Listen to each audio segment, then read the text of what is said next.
Okay, so magandang araw po. Let's continue the discussion last time. So we are already through with the investigation procedure. So for today's discussion, we will be dealing with the design procedure for the shear stresses.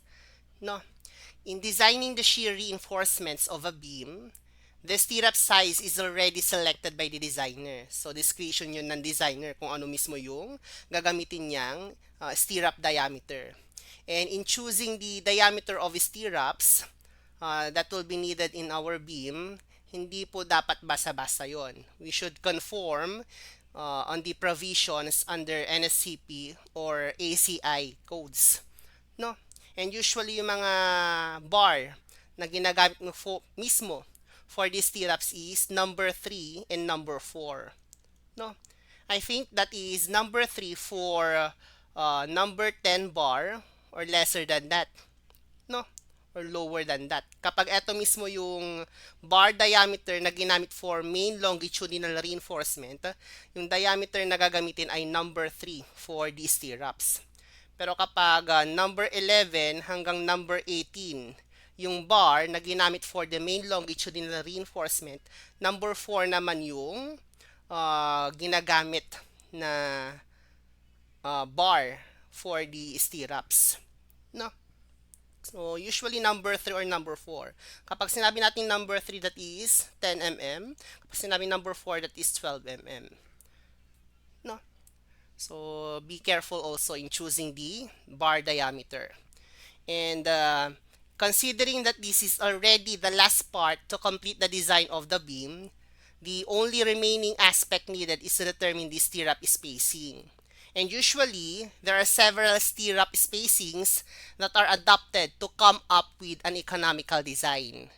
So, based on the National Structural Code of the Philippines under Section 418.6, there are at least three different types of spacing that will be adopted. No? Sabi ko nga noon, ang stirrup spacing ay hindi pare-parehas. No? That is why we will be using these steps in designing the spacing of the stirrups. So the first spacing designated as S0 will be equivalent to 50 millimeter always. And that is as per NSCP section 418.4.2.4. So if we will be taking consideration that code or section, sabi doon, at both ends of the beam, hoops shall be provided over the length at least 2H measured from the face of supporting member toward midspan. The first hoop shall be located not more than 50 millimeter from the face of supporting member. So that is the code kung saan natin nakuha mismo yung spacing na yan. Always po yan. No? So yung first stirrup will be spaced at a distance of 50 millimeters from the face of the support. No? So it's up to you or it's up to the designer kung ilang stirrups mismo yung gagamitin niya that will be spaced at this distance. No? But for this design procedure, inassume lang natin na magpuput tayo ng isang stirrup that will be spaced or placed at a distance of 50 millimeters from the face of support. No? And letter B, we will be designing this spacing designated as S1, and that will be used from a distance of 50 mm to a distance of 2H or twice the total depth of the beam from the face of support. No? And also, we will be designing this spacing designated as S2 that will be used from a distance of 2H to the rest of the length of the beam towards midspan. So, para ma-consider natin mismo yung spacings na yan, we should take this design procedure. So, the first step is to compute for the value of VC using simplified or detailed formula. So, pag walang sinabi, always use simplified calculations. No? And then, second step, we have to solve for the value of AV, and that is equivalent to N, which is the number of vertical legs for one stirrup, multiplied by pi over 4, multiplied by the diameter of stirrups quantity squared. No? And the third step is to solve for S prime and S double prime. Pag sinabi nating S prime, that is the stirrup spacing based on the minimum shear reinforcement. At pag sinabing S double prime, that is the threshold spacing based on our maximum shear requirement. No? And we already derived these, the formulas of these parameters. No? So, number 4, we have to solve for the value of factored shear VU at distances of effective depth D from the face of support and at a distance of 2h from the face of support. No? So, meron tayong dalawang factored shear na kinocompute within this critical distance and this critical distance also according to NSCP requirement. No? And then the fifth step is to determine the required spacing S at a distance of effective depth muna. No? So, yung VU or factored shear VU at a distance of effective depth D, siya muna yung i-consider natin. No? After nyo ma-consider yon, we will be considering the factored shear value at a distance of 2h from the face of support. No? And to get the value of required spacing, ito yung formula gagamitin. So, nanggaling yan sa VS formula. Pinos multiply lang natin to compute the value of the required spacing S. No? And that is AVFYD over VS. And to compute for the value of VS or the shear provided by the shear reinforcement or the stirrups, that is done using this formula. Na nasabi natin, factored shear VU is equivalent to the product of the shear reduction factor and the nominal shear. No, but nominal shear is the summation of VC and VS. No? So, to compute for the value of VS, lahat lang ng parameters na kasama niya, ililipat natin sa kabilang side ng equation. And that will become VU over phi. Itong VC, ililipat nyo din, minus VC. Ito na yung value or formula ng VS. So, alisin nyo lang yan. Substitute nyo yung VU over phi minus VC. And that will be the formula for the required spacing S. No? After nyo ma-solve yung required spacing natin, we will determine the maximum spacing of the stirrups or S-max. At para ma-compute nyo yung S-max natin, we will compare the value of the actual or the required spacing S sa value ni S double prime or threshold spacing. No? So kapag kinompare nyo yon, and if the comparison is magpo-fall sa condition na to, that S required is greater than S double prime, then the formula for S max is the minimum of these three conditions. No? And kapag yung required S is less than S double prime, then yung formula ng S max na gagamitin ay yung pinakamalit daw na value using these three conditions. So you have to see what is the condition. Saan tayo magpo-fall. No, para alam nyo yung formulas na gagamitin. And kapag na-solve nyo na yung S max value, yun ay i-compare natin sa required spacing S. At kung ano yung mas maliit kay S at saka S max, siya yung gagamitin nating value na S1. No? And after yung ma-compute yung S1, we will determine the value of X1, which is equivalent to 2H minus 50. Dahil sabi nga natin, from a distance of 50 to 2H from the face of support, diyan natin gagamitin yung distance or spacing na S1. No? So, to get the value of the number of stirrups within that length, that is 2H minus 50 over the value of spacing, which is S1. And this is rounded up to the nearest whole number. Yung spacing dito mismo na S1, ang ginagawa natin ay nire-round down natin. Always yon to the nearest centimeter. So, discretion na yun ng designer kung paano siya mag-round down. No? So, kapag natapos na natin mismong nakuha yung number of stirrups, yun na yung design natin. And we will repeat step number 5 to step number 8 para ma-design naman natin yung factored shear VU at a distance of 2H. Dahil sabi nga natin, uunahin muna natin yung factored shear VU at a distance of D. Pag na-design nyo na yon from step 5 to step number 8, that's the time we will be designing also the spacing required for factored shear VU at a distance of 2H. No, and that will be done from step 5 to step number 8 also. No? So, para may apply natin mismo itong mga conditions na to, yung mga formulas natin, let's have examples. Okay. So, for the first one, we have to determine the shear reinforcement spacing of the beam shown below within and beyond 2H from the face of support using 10 mm diameter two-legged stirrups. The beam width is 300 millimeters. The total height or total depth of the beam is 700 millimeters. And the effective depth of the beam is 630 millimeters. We will be using compressive strength of concrete FC prime equivalent to 24 megapascal, and the grade of the steel bar for the stirrups is 414. So the yield stress is 414 megapascal. No? So this is the given beam. So upon reading and analyzing the given problem, this is under design process. No?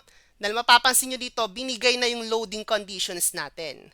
Under ultimate conditions. Naka-PU na siya, naka-WU na. No? Etong moment load natin dito sa point A tsaka point B, wala namang sinabi kung yan ay dead load tsaka live load. Therefore, we will assume na sila ay ultimate moment loads na. No? So, wala namang kasi sinabing dead load or live load. Therefore, hindi natin alam kung ano yung factor to be considered para maging ultimate load siya. So, we will assume na ultimate load conditions na sila since etong mga loads dito ay naka-ultimate load na. No? So, since given na yung ating loading conditions, we are required to compute for the value of spacing, and that is a design process. No? Okay, so bago natin ma-solve yung ating spacing, let's analyze first the given beam. No? So, let's compute first for the value of the reaction at point A and the reaction at point B. No, to get the value of reaction at point A, we will be taking summation of moment at point B. And to get the value of reaction at point B, we will be taking summation of moment at point A. No, so by that, summation of moment at point B first. Taking clockwise rotation is positive. RA papunta kay point B, clockwise, so positive siya. Meron siyang perpendicular distance sa 7 meters. PU papuntang point B, counter, so negative moment. 250 times a perpendicular distance of 3 meters. Yung 70 kN per meter na uniformly distributed load. Papunta kay point B, ang rotation niya ay counter also. So negative moment. 70 times 7 times the moment arm, which is half of the span, 3.5 meters. This moment 500, ang rotation niya ay counter. No, so that is a negative moment 500. Etong 600 dito, ang rotation niya ay clockwise, so that is a positive rotation. So plus 600. So meron pa ba tayong na-miss? Yung RB papunta kay point B, wala nang moment dahil doon siya dumadaan. So that is equivalent to 0. So computing for the reaction at point A, ano po yung value natin? Paki-compute naman po.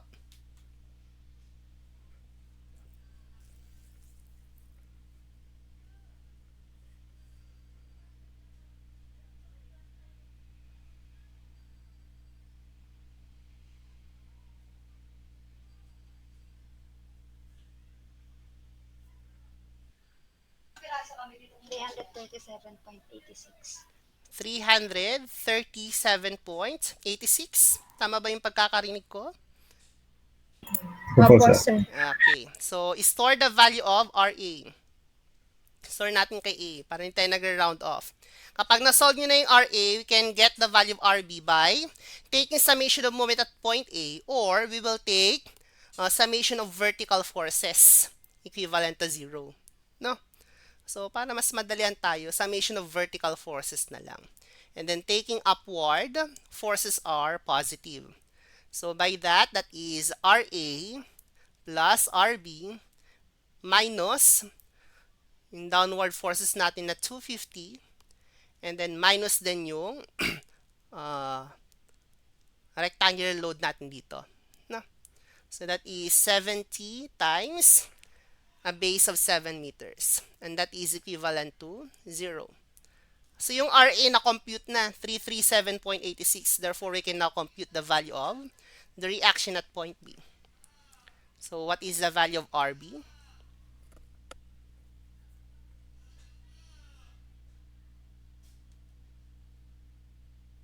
402.14 po. Okay, that is correct. 402.14 kilonewtons. Store the value of RB at B. No?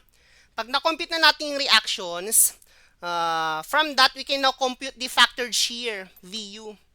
No? Which is yung step number 4 natin. Pwede na natin gawin yun dahil yun na yung ginagawa natin dito. Ina-analyze na natin yung beam. No? So, pag na-compute nyo na yun, tuloy-tuloy na later on yung ating procedure. No?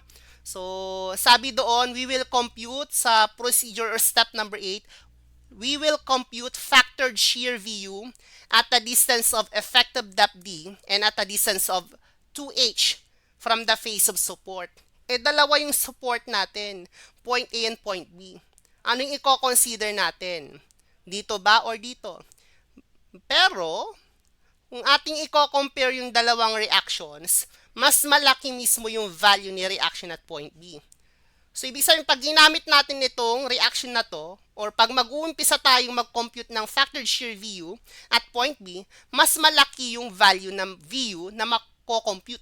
So, mas critical yon compared dito kay VU na malapit kay point A. No? So, ibig sabihin, dito tayo magsisection malapit kay point B. Hindi tayo magsisection malapit kay point A. Dahil mas maliit yung VU na mako-compute natin dito. Mas critical yung value ng VU malapit kay point P. Kaya lang, nasaan mismo yung VU? Sabi dun sa problem, at a distance of effective depth D and at a distance of 2H, which is nagko-conform sa ating NSCP. No? Dahil sabi natin doon, kay NSCP meron tayong tatlong conditions na tinitingnan. Condition A hanggang condition C. Ito na-discuss na natin last time. No? Malalaman daw na natin na yung VU ay at nasa critical section, which is at a distance of effective depth D from the face of support kapag yung ating mga reactions sa mga end supports natin ay compressive reactions or compressive forces, which is correct. Compressive reactions. No, dahil positive yung mga na-compute nating values ni RH at RB. So, kapag positive yung mga values, therefore, tamang assumption na pa-compressive sila or compression forces sila. And then, letter B condition, sabi doon, dapat yung mga loadings daw ay naka-apply malapit or nasa top portion ng ating beam. Which is ito yung binigay sa ating problem. No? So, na-meet natin or na-satisfy din natin condition D. Condition C, dapat wala daw tayong concentrated load in between the face of support and at a distance of effective depth D. Which is true also. Walang concentrated load dito and at a distance of effective depth D. Wala ding concentrated load from this point and at a distance of effective depth D.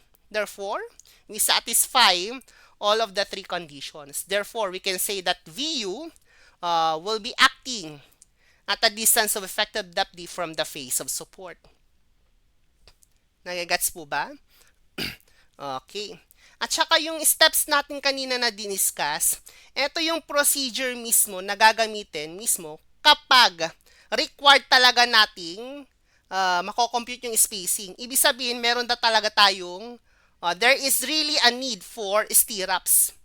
No, kung kailan talaga natin maglagay ng stirrups, therefore, we will design the spacing of that stirrups. No, Paano ba natin nasasabing kailangan nating maglagay ng stirrups kapag nagko-conform tayo sa conditions? Dahil sabi natin last time, ang minimum shear requirement for the stirrups ay magfo-fall sa condition kapag yung VU ay less than kay VVC but greater than kay 0.5 or 1/2 of VVC. Kapag ganyan yung condition, minimum requirement for the stirrups.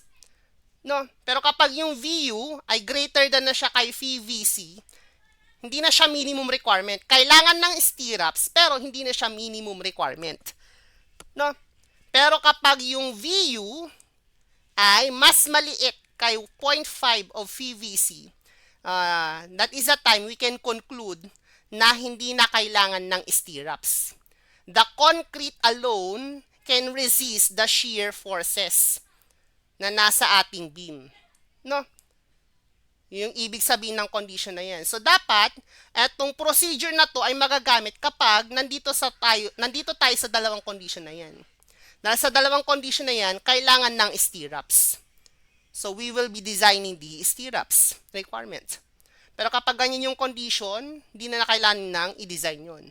Although, hindi natin kailangan ng stirrups, kailangan pa rin natin mag-provide. Pero, we will not conform in the provisions under NSCP. No?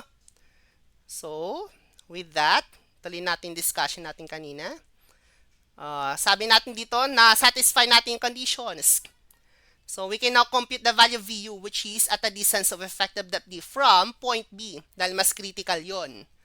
So, para ma-compute natin yon, isa-section lang natin sa part na yan. At a distance of effective depth D from point B. Para ma-compute natin yung VU at that point or at that section. Also, we will compute din daw yung VU at a distance of 2h from point B. No? So, dalawa mismo yung ating sectionings. Doon muna tayo isa-isa. Let's compute first the factored shear VU at a distance of effective depth D from point B. No? So, kapag sinection nyo yun, meron tayong dalawa. Left side and right side section. Po, pwedeng i-consider either of the two sections. No, pero mas madaling piliin nyo yung section na mas madali yung loading conditions. And that is the right side section or the right side section. So, kapag sinection nyo yan, ito yung i-consider natin. No? So, with that, ito yon. Meron tayong rectangular load sa taas. This is 70. Ito si point B. Meron tayong reaction at point B, which is na-compute natin, 402.14 kilonewtons. Meron tayong moment load dito. That is 600 kilonewton meter. No? So, wala na.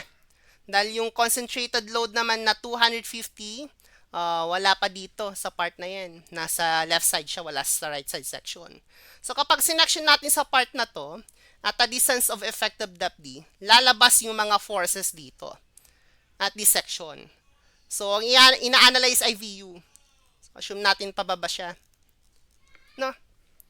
Okay, so lumabas na yung factored shear VU natin sa section na yan. So, para ma-compute natin yan, we will take summation of vertical forces equivalent to 0. No, taking upward direction is positive. So, ano yung mga upward dyan? Yung RB, pataas, so positive. Yung VU, pababa, minus. Etong rectangular load, pababa, minus din. So, 70 times effective depth D. No, yung area niya. Meron pa ba tayong vertical forces? Wala na. That is equivalent to 0.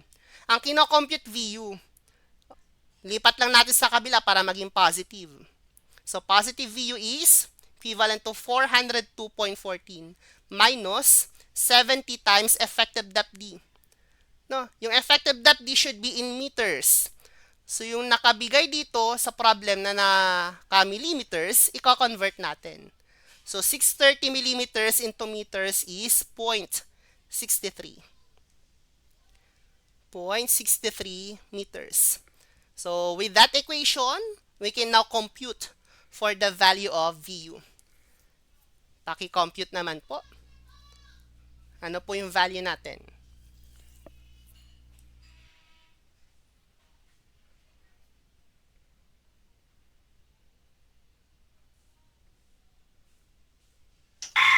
358. 358.04. 358.04 kilonewtons. Store the value of VU. So, naka-store na yung RB at beam. Ito, store natin at C. No. Let's compute also the value of VU at a distance of 2h from point B. Again, na from point B dahil mas critical yon kaysa kay from point A. Okay, so with that, same section tayo. So, ito, magiging 2h lang yung distance. Ito ay 70 pa din. Ito ay RB. Meron pa rin tayo ditong moment dito na 600 kilonewton meter. No? So, lalabas yung VU dito na force or shear force. Para makompute natin yung VU na yan, we will take again summation of vertical forces. No? So, naiba lang yung distance dito. So, with that, VU can be computed using this equation. That is 402.14 minus 70 times a distance of 2h. 2 times the total depth or total height of the beam, which is 700 mm. Iko-convert lang natin into meters, which is 0.7 meters. So with that equation, what will be the value of VU? Again na, etong value na to, mako-compute nyo, or itong equation na to, mako-compute nyo using summation of vertical forces equivalent to 0. So what is VU? 304.14. 304.14 kilonewtons. Store natin yung value na yan kay D. Okay. Store natin kay D. Ayan. So, after natin ma-analyze yung mga factored shear at the critical sections, we can now start the outline procedure, no, na na-discuss natin kanina. Ano yung first step natin? We will compute the value of VC. No? Yung shear provided by the concrete. And sabi natin last time, meron tayong 4 na conditions in computing for the value of VC. No, titingnan lang natin kung non-pre-stress or pre-stress yung ating beam. Wala namang sinabi, di ba?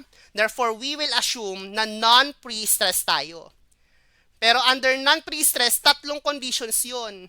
Titingnan natin kung merong axial load, kung walang axial load, at kung merong axial load yon, titingnan natin kung axial tension or axial compression. No? Pero sinabi dito, or binigay dito sa loading requirements natin, dito sa figure, wala naman tayong axial loads, di ba? So, since wala tayong axial load, doon tayo sa first condition in computing for the value of VC. And that is equivalent to 0.17 lambda square root of FC prime BWD using simplified calculations. Dahil again, wala namang sinabi sa problem kung simplified or detailed calculations. So we will be using simplified formula. No? So substituting, that is equivalent to 0.17 lambda is equivalent to 1.0. We will assume na gagamit tayo ng normal weight concrete. So, lambda is equivalent to 1.0. Square root of FC prime, the compressive strength of concrete, is already given in the problem, 24 megapascal. So, 24 multiplied by the width of the beam. Let's see again. That is 300 mm. The effective depth is 630. This is multiplied by 300 mm multiplied by 630 mm. So, with this equation, yung value ng VC ay naka-newtons. So, convert nyo lang into kilonewtons, i-divide nyo yung computed value in this equation by 1,000. Ano po yung VC natin?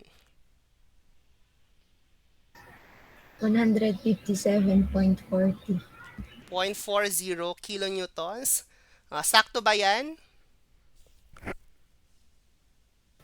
May kasunod pa pong 42. Pag hindi sakto, 109. store na lang natin yung value. No, store at E.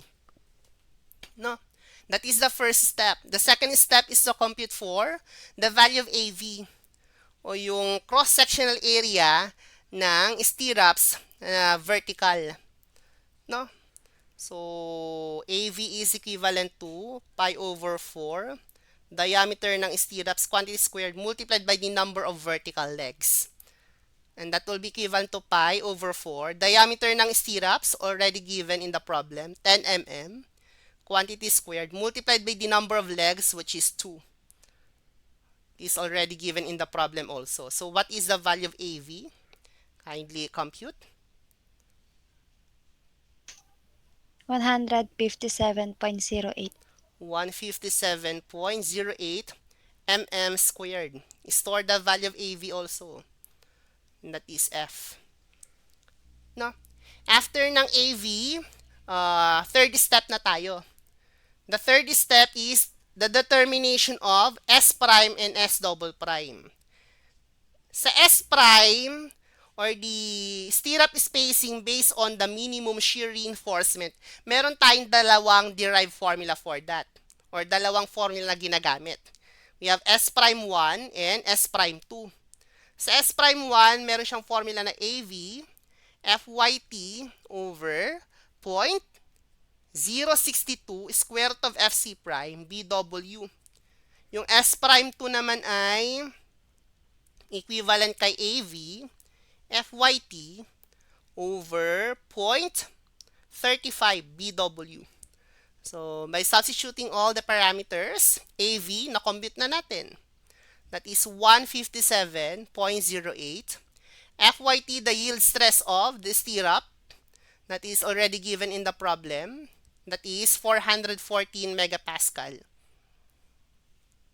So, 414 megapascal divided by 0.062 square root of 25. 25 or 24? 24. Square root of 24 multiplied by the width of the beam, 300 mm. So with that, what is the value of S prime 1?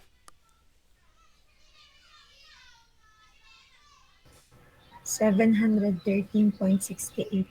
713.68 millimeters. Now compute the value of S prime 2. Ito dapat ay naka-prime and then 2. So AV is 157.08. The yield stress of the stirrups is 414. Divided by 0.35 times a width of 300 mm. So what is S prime 2? 619.34. 619.34 mm. And ang mag-govern na value ng S prime ay yung mas maliit na value, no? Which is 619.34 millimeters. No? So take note of this value. Gagamit natin later on. Also, under step number 3 is the determination of S double prime o yung threshold spacing. And ang S double prime ay equivalent kay S prime 1 multiplied by 0.062 divided by 0.33. Or that is 713.68 multiplied by this factor. Ano po yung S double prime?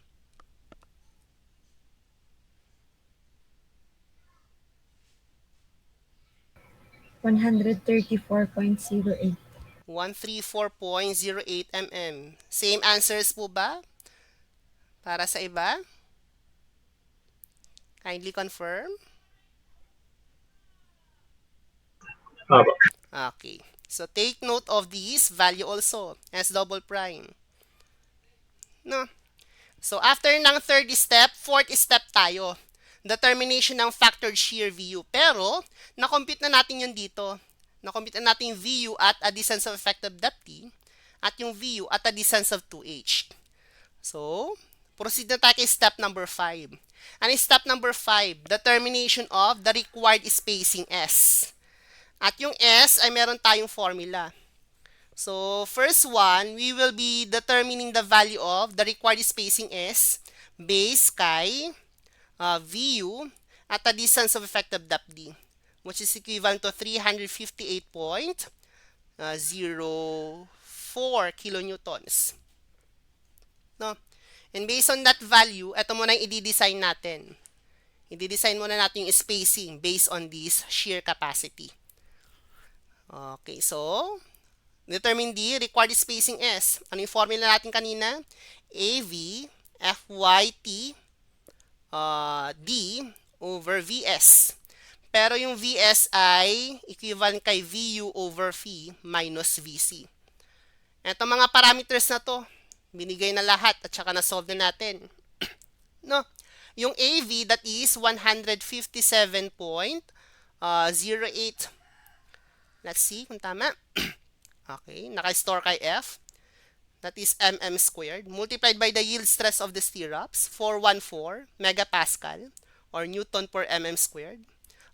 Multiplied by effective depth, 630 mm over VU. Ang VU natin ay 358.04 kilonewtons.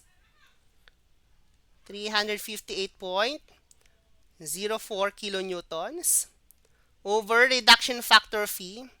Under 2015, ang shear reduction factor natin ay 0.75.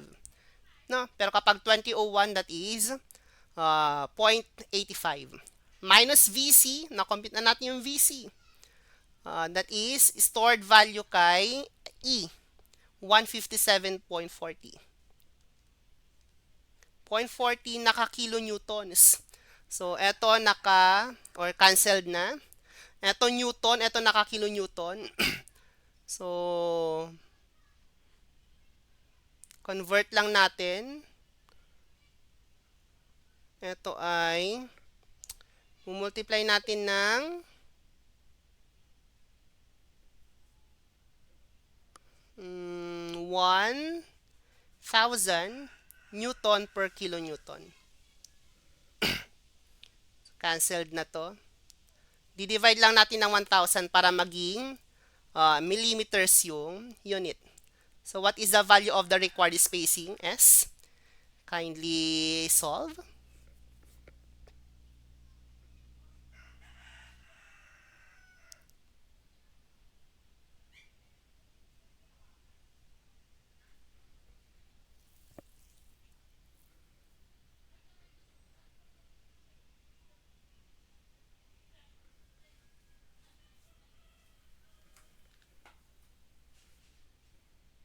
$128.04 po.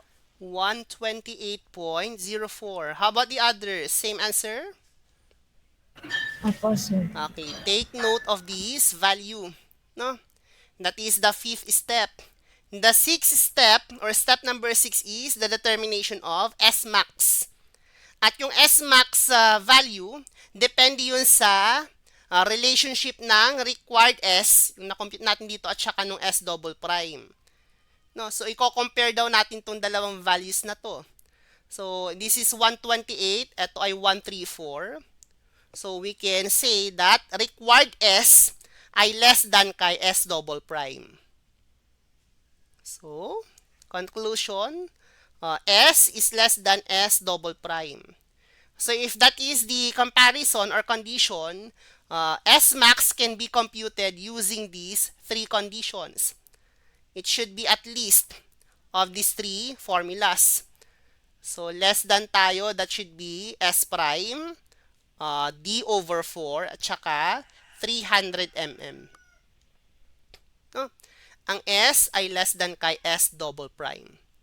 So, S prime, D over 4, and 300. Ang S prime is 619.34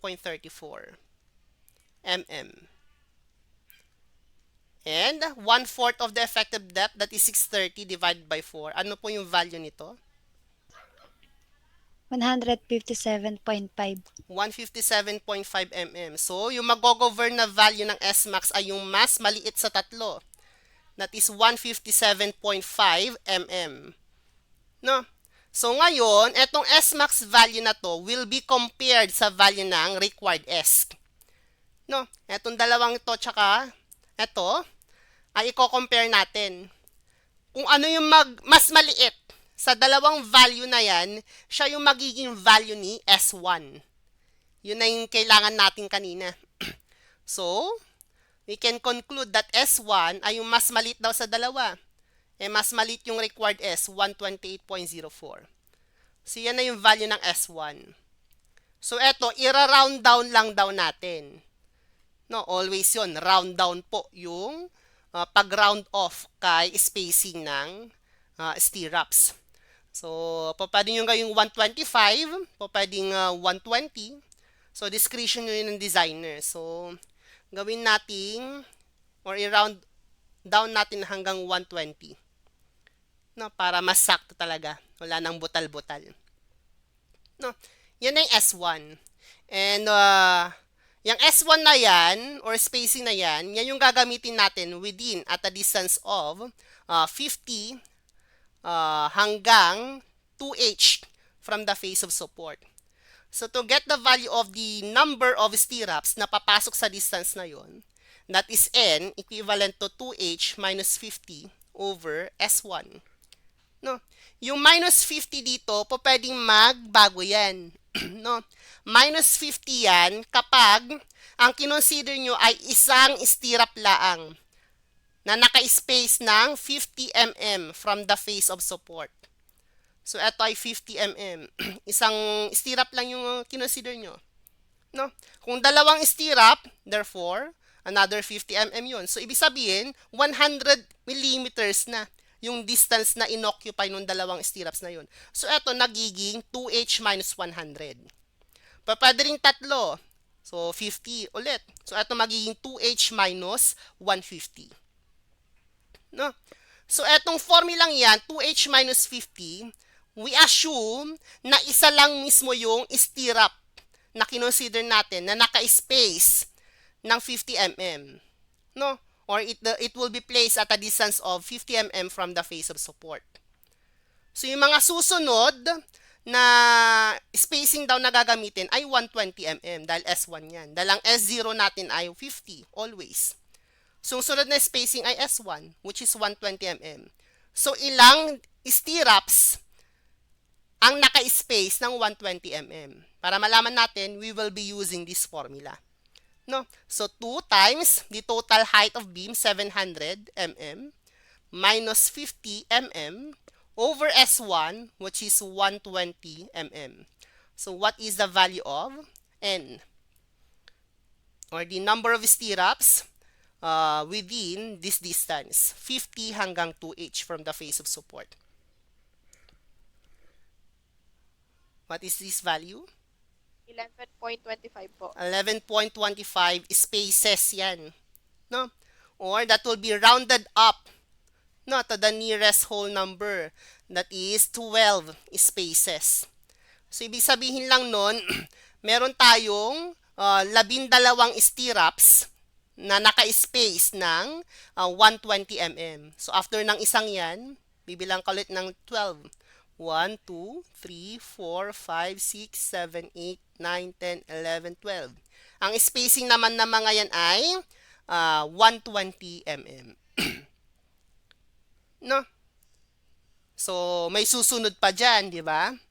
Yun yung S2. Dahil sabi nga natin sa diniscuss nating procedure, meron tayong gagamiting tatlong spacing. S0, which is always 50 mm. S1, i-design natin. At yun ay gagamitin natin at this distance. And then yung S2, na gagamitin natin at a distance of 2H hanggang mid-span ng ating beam. No? So, tapos na tayo kay letter B, yung S1. Doon na tayo kay letter C, determination of S2. At makocompute natin yung spacing 2 kapag ginamit natin yung factored shear VU at a distance of 2H. Dahil kanina, na-design na natin yung VU at a distance of effective depth D. So, we will repeat step number 5 hanggang step number 8 to design the spacing under factored shear VU at a distance of 2H. So, with that, ulitin lang natin, base kay VU at a distance of 2H from the face of support, which is 300 Ano yung value? 304.14. Yun. VU at 2H from point B. 304.14 kilonewtons. Naka-store yan. No? And with respect to that value of VU, i-design natin yung spacing yan. No, step number 5. That is required spacing. That is equivalent to AV, FYT, D over VS, which is VU over phi minus VC. So, substitution ulit yung mangyayari. AV already computed, 157.08. FYT, that is 414 megapascal. Effective depth, that is 630 mm. Over VU, that is VU at a distance of 2H, 304.14. Over shear reduction factor, 0.75. Minus VC, na-compute na din natin, 157.40. No? Ito, di-divide nyo lang siya ng 1,000 para maging millimeters yung sagot. So, what is the required spacing is? 165.12. 0.12 mm. No?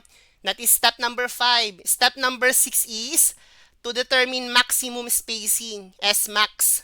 At para ma-compute natin yung S max, i-compare natin yung actual o yung required S na to kay S double prime. Yung S double prime na compute na natin kanina, 134. No? So, S double prime is 134. Ang S ay 165. So, by comparing the two values, we can say that S required ay greater than kay S double prime. Dalang 165 ay greater than kay 134. No? So, if this is the condition, meron tayong mga formulas kay S max ulit na gagamitin. Tatlo ulit yun. And it should be at least of these three equations. Nabago lang yung conditions natin, no? Dahil kanina, S less than. So, iba yung formula ng S max doon. Kapag greater than, iba rin naman yung formula. So, it is at least of these three conditions. Yun ay S prime, D over 2, and 600 mm. Ang S prime natin ay na-compute na natin 619.34. 619.34 mm.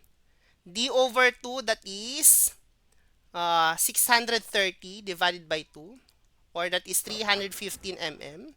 600 millimeters. So, yung pinakamalit daw na values dito, or na value dito, siya yung mag-govern na value ng S max. So, that is 315 mm.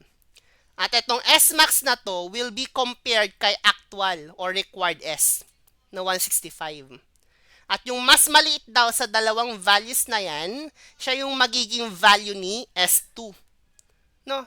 Eh, mas maliit yung S.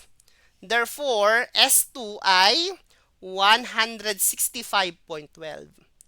165.12 mm. Ira-round down lang daw natin ito. No? Po pwedeng 165, po pwedeng 160, po pwedeng 150 if you want.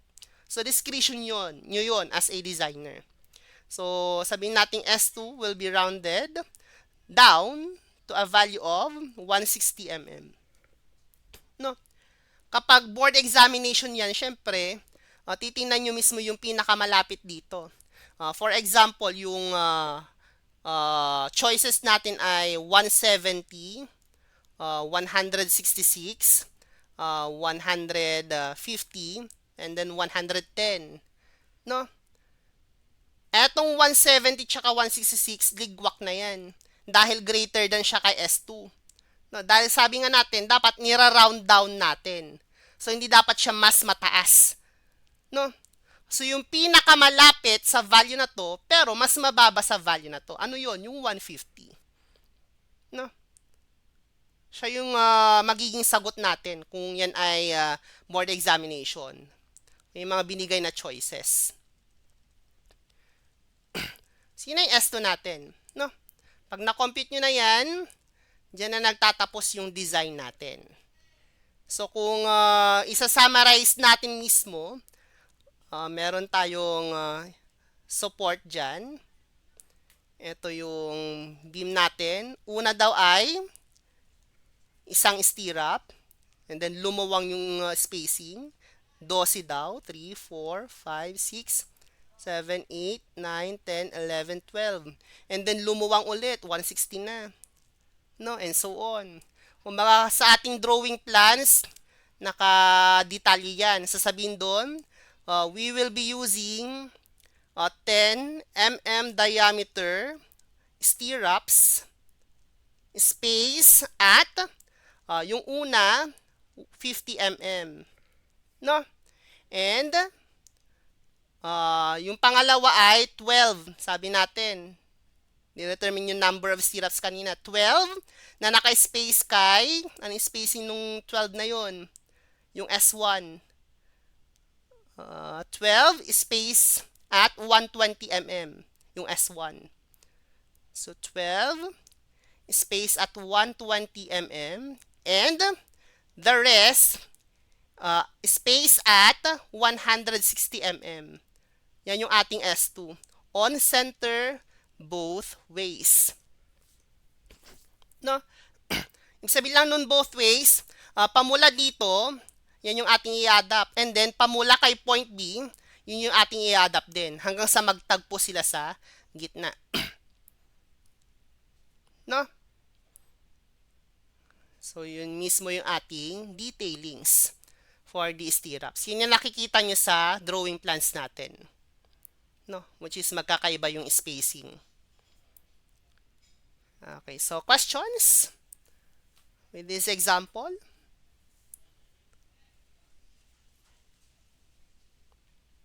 Okay, wala naman. So, let's continue kay problem number 2.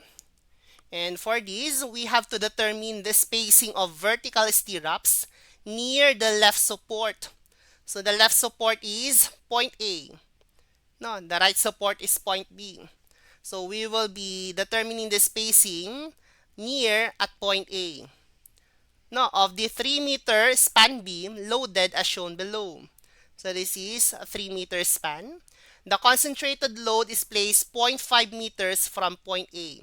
So, kung 0.5 yan, ang natira na lang dito ay 2.5 meters. We will be using 10 mm diameter 3-legged stirrups. The width is already given. The effective depth, the compressive strength of concrete, the yield stress of the stirrups, and concentrated dead load, concentrated live load, uniformly distributed dead load, and uniformly distributed live load. No? So, upon reading the problem, again, that will fall under design procedure dahil spacing ang kinukuha o yung requirement natin. No? So, bago tayo pumunta sa steps ng ating procedure for the design, let's analyze first the given beam. No? So, atong mga loadings natin dapat naka-ultimate loads condition.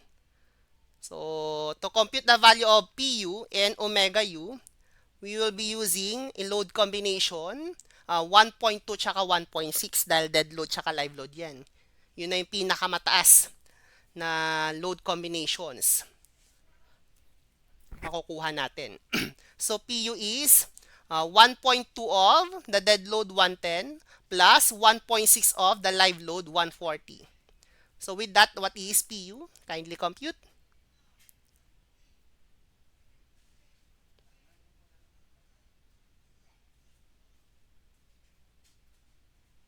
$356 po. 356 kilonewtons. How about omega U? 1.2 of 30 plus 1.6 of 34.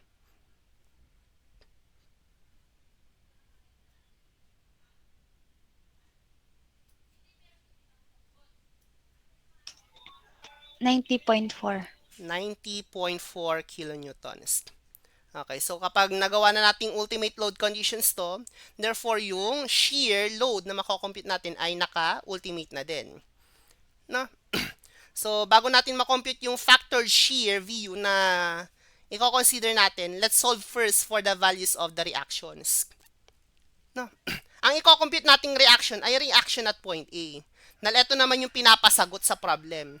Yung spacing ng stirrups na malapit sa point A or left support, which is point A. At saka mas critical to, no? Dahil yung value ng VU ay mas malaki sa part na to compared sa value ng VU sa part na to na malapit kay point B. No? So, what is the value of RA? So, we can do that by taking summation of moment at point B. No, equivalent to 0. And that will be equivalent to 90.4 times 3 times 1.5 plus 356 times 2.5 divided by 3. So, what is the value of RA? Kindly compute.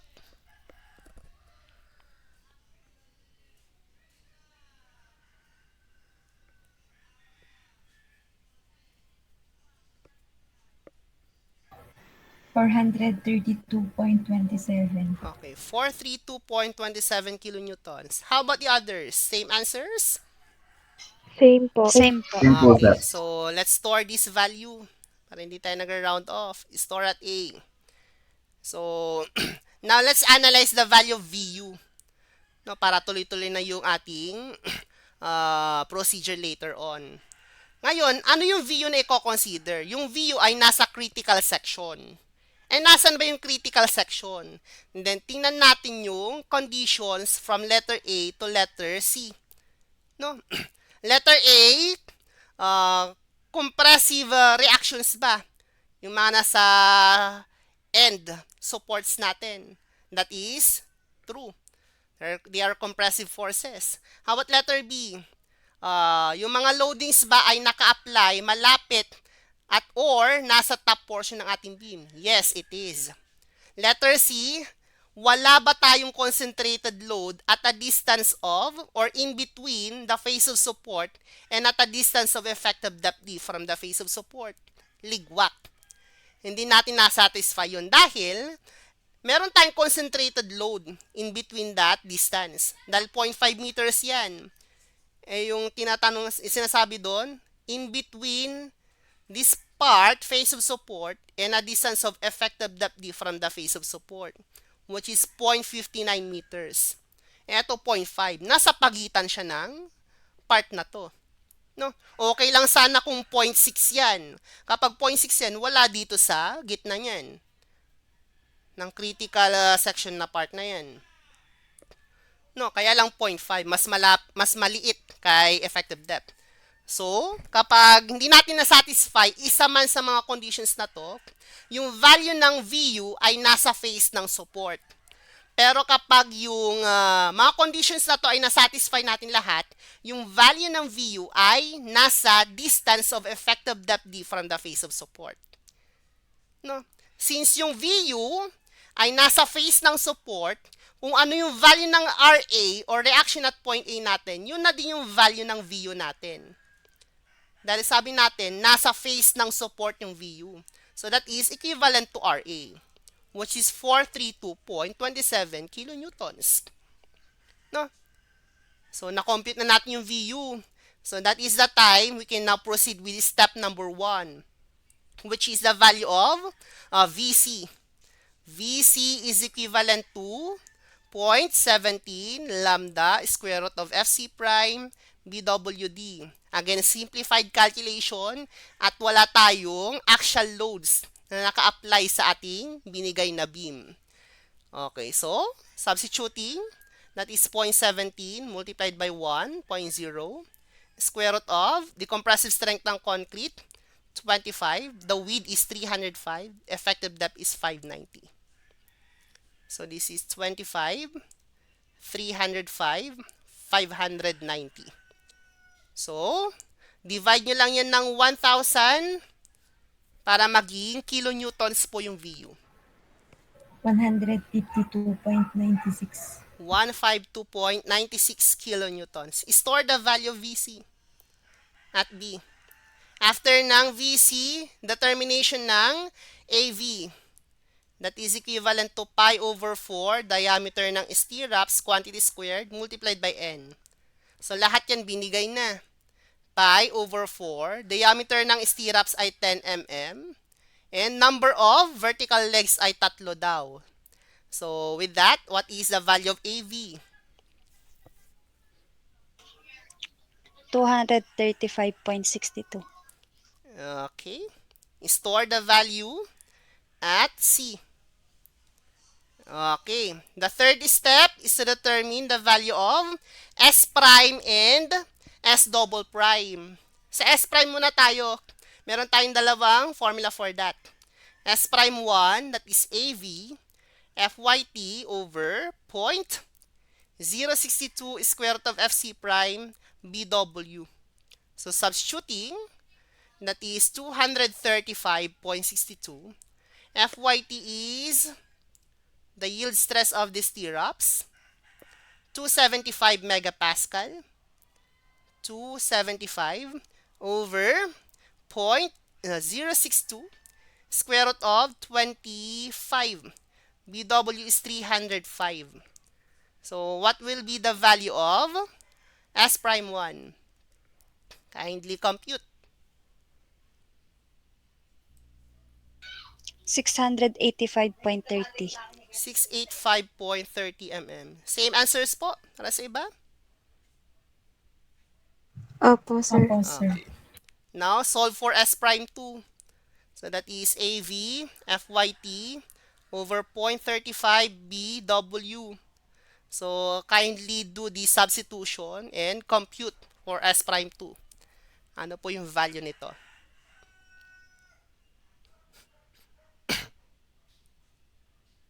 606.98 po. Pakiulit po.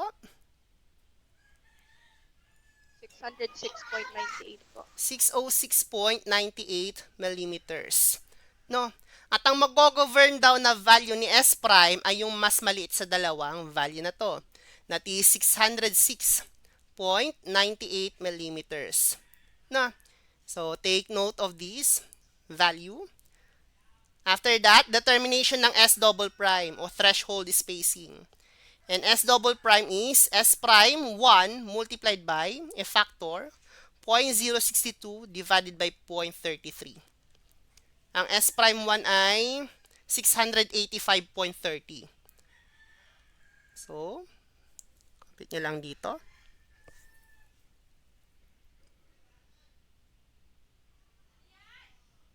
Ano po yung S double prime?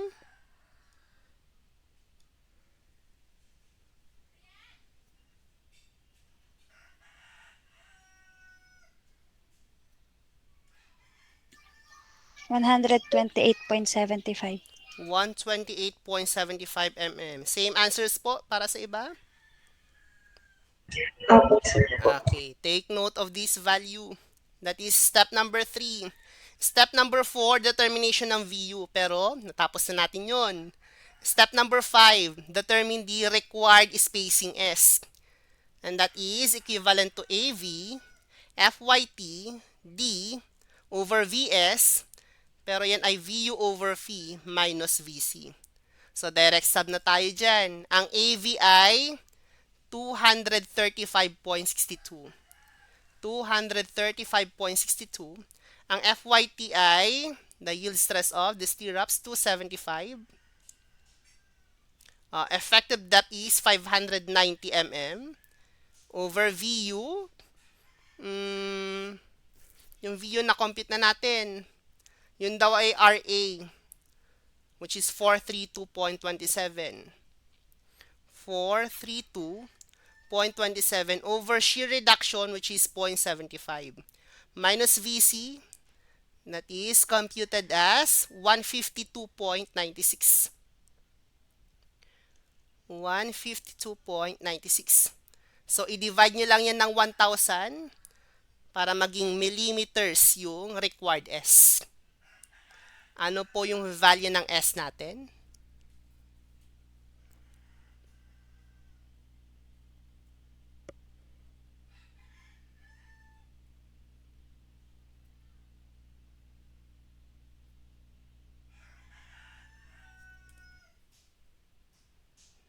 This is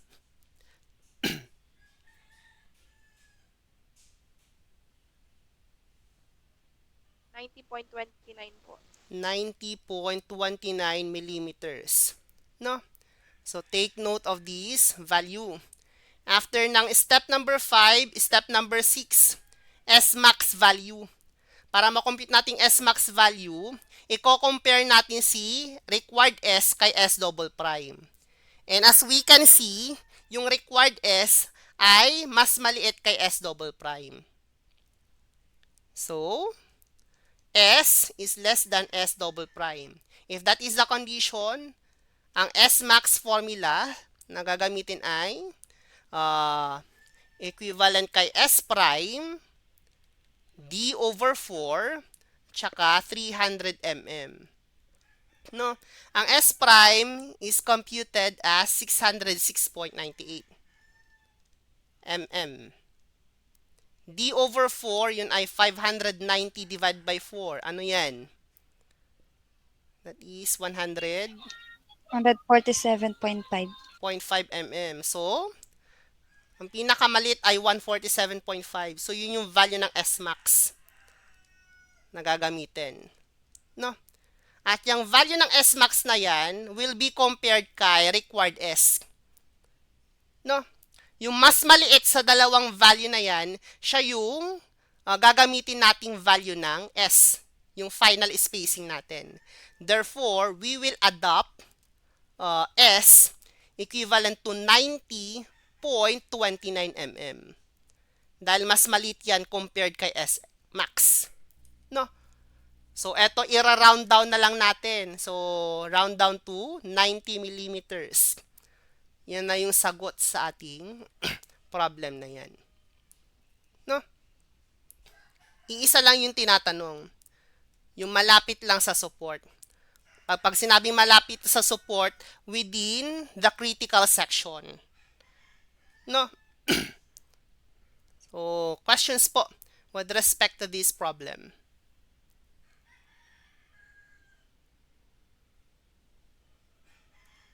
Okay, kung wala, so that's it po for the discussion of the design procedure for the shear.